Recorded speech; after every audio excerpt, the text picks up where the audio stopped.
How did Nike, which started as a small business with just $500, evolve into a global powerhouse where a single pair of their shoes sells for $1.8 million? How did they manage to attract endorsements from the world's top athletes and become a must-have brand for every young trendsetter? This is the remarkable story of Phil Knight. Phil Knight was born in 1938 in Portland, a small town in America. From a young age, Phil had a passion for running. His mother always said, "My son is born to run." With this motivation, Phil participated in different competitions during his school and college years. Phil aspired to become a great athlete. In the University of Oregon, Phil joined the running team, coached by Bill Bowerman, a renowned track and field coach known for training top Olympic athletes. Bowerman was obsessed with running shoes. He often took his students' shoes, working day and night to make them better and lighter, which helped athletes run faster. In 1957, Phil Knight identified a major problem with American-made athletic shoes. They were heavy, expensive, and uncomfortable. He began searching for a better alternative and discovered the Japanese shoe market. Japanese manufacturers were producing lightweight, highly comfortable shoes at cheaper prices. During his MBA assignment, Phil wrote a paper titled, "Can Japanese Sports Shoes Do to German Sports Shoes? What Japanese Cameras Did to German Cameras." At this time, Japanese camera companies were revolutionizing the industry with reliable, innovative, and affordable products, which were disrupting the American market. Phil saw a similar potential in the shoe market. He believed these Japanese shoes could challenge the dominance of American giants like Adidas and Puma. Phil served in the Army with 1 year on active duty and 7 years in the Army Reserve. When Phil completed his MBA, he didn't want to settle for just any job. He thought instead of working for someone else, why not start our own business?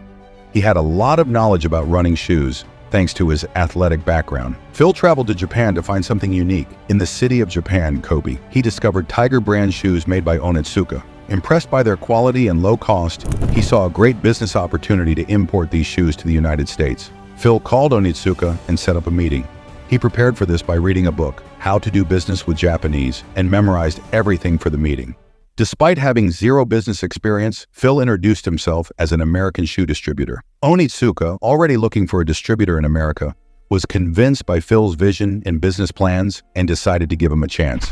Phil paid for a sample and gave Onitsuka his address, then went back to America, eagerly waiting for the sample. Months passed with no sign of the shoes. Phil called Onitsuka and asked about the samples. They assured him that the samples would be sent soon. Phil needed a job to survive. While juggling multiple responsibilities, Phil took an accountant job at PwC. After a year, finally, the samples arrived.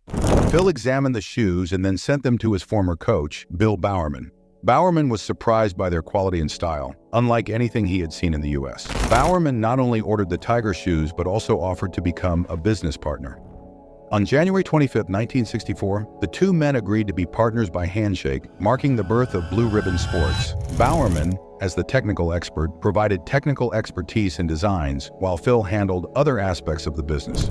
Phil Knight and Bill Bowerman collected $500 each and began importing shoes. Initially, they ordered 300 pairs of shoes and sought exclusive distribution rights for the Western USA. The shoes arrived on time, and they got approval for distribution rights. But there was a problem. Blue Ribbon didn't have enough capital to open a shoe store, and local shoe shops were not interested in displaying their products. Phil and Bowerman were both confused about what to do next. Then Phil had an idea. Why not sell the shoes directly from their car's trunk at track meets? Phil, having a good reputation among runners, offered the shoes to athletes according to their needs, also visiting various other tracks. Within just 3 months, they managed to sell their first shipment of 300 pairs. Seeing the growing demand, Phil ordered their second shipment of 900 pairs. However, Blue Ribbon needed a bank loan to fund the shipment. This larger shipment sold out in a few months, and the company grew rapidly. They started making high revenue and hired a salesman, Jeff Johnson, to expand the business. Jeff played a crucial role in the company's growth. As a runner himself, he understood customer needs efficiently and built strong relationships with them.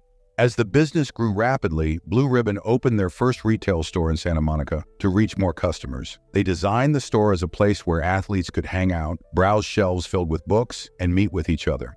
This strategy helped them attract more people and build a community of loyal customers. To design this unique store, they took another loan of $15,000. However, as time went on, they faced new challenges. Despite building a strong athletic community, they struggled because they were still heavily reliant on selling shoes. They needed another loan, but the bank refused because they hadn't fully paid off the previous loan. As a result, they began to lose their strength, had to lay off many employees, and struggled to manage their expenses. Phil found himself back at the drawing board. He started working again as an accountant while managing Blue Ribbon Sports as well. This was in 1969. Bowerman handled the design side of the business. When the shipment arrived from Japan, Bowerman took some shoes and observed their design, comfort, and style. He noticed areas for improvement. Bored with the Japanese shoe designs, Bowerman decided to create something different. He combined the best features of Tiger running shoes and created a new shoes called Cortez. The new design impressed Onitsuka with its looks and style.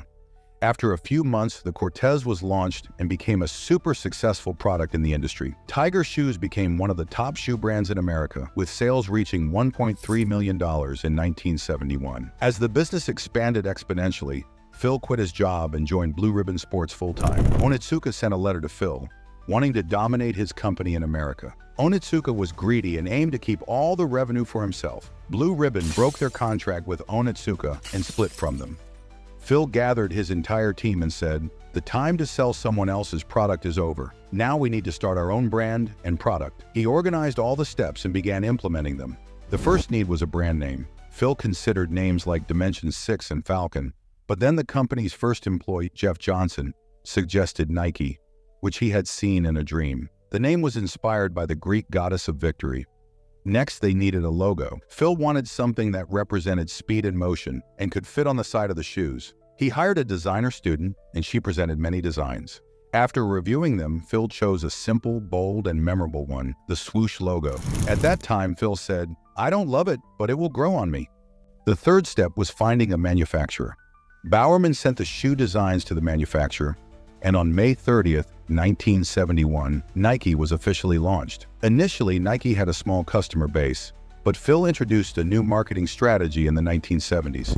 He recognized that mostly runners wear the shoe of the same brand which world's best athlete wore. As Nike thrived in the early 1980s, capturing 50% of the market share and earning $270 million in revenue, the brand seemed unstoppable. But then the fashion landscape started shifting, driven by the rise of hip-hop culture. Consumers began to crave something more interesting and unique, wanting shoes that reflected their personal style. Reebok saw this opportunity and started manufacturing shoes that customers wanted. Reebok took Nike's customers by producing shoes in different colors and designs, becoming the top shoe brand in the US. Noticing this shift in consumer preferences and Reebok's success, Nike realized they had to evolve. In 1984, Nike began looking for a new athletic endorsement and founded their perfect match in Michael Jordan.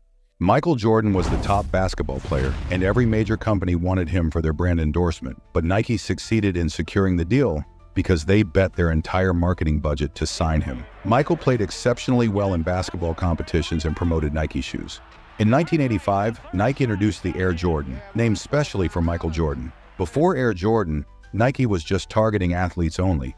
But with Air Jordan, Nike began targeting everybody, from everyday consumers to fashion enthusiasts. The National Basketball Association banned Michael Jordan from wearing Air Jordans during matches, issuing a $5,000 fine each time he wore them. However, Nike saw an opportunity. They paid the fines on Michael's behalf and created an ad campaign around it with the tagline, "The NBA can't stop you from wearing them." This bold move made the Air Jordans even more popular. The success of the Air Jordan line, along with other ventures, solidified Nike's status in both the athletic and fashion industries. However, the 1980s also brought controversies. Reports surfaced about Nike using sweatshops, child labor, and poor labor practices in its various factories, detailing low wages, long working hours, and unsafe working conditions. Workers were living in poor conditions without proper support systems. This public backlash was intense. People began boycotting and burning Nike products, sharing videos on social media. The pressure forced Nike to take significant steps to improve its ethical standards and working conditions. They implemented better oversight, stricter labor guidelines, and greater transparency in their supply chain. With these improvements, Nike began to grow again and regain its reputation. As Phil Knight said, "When everyone calls your idea crazy, just keep going. Don't stop. Don't even think about stopping until you get there."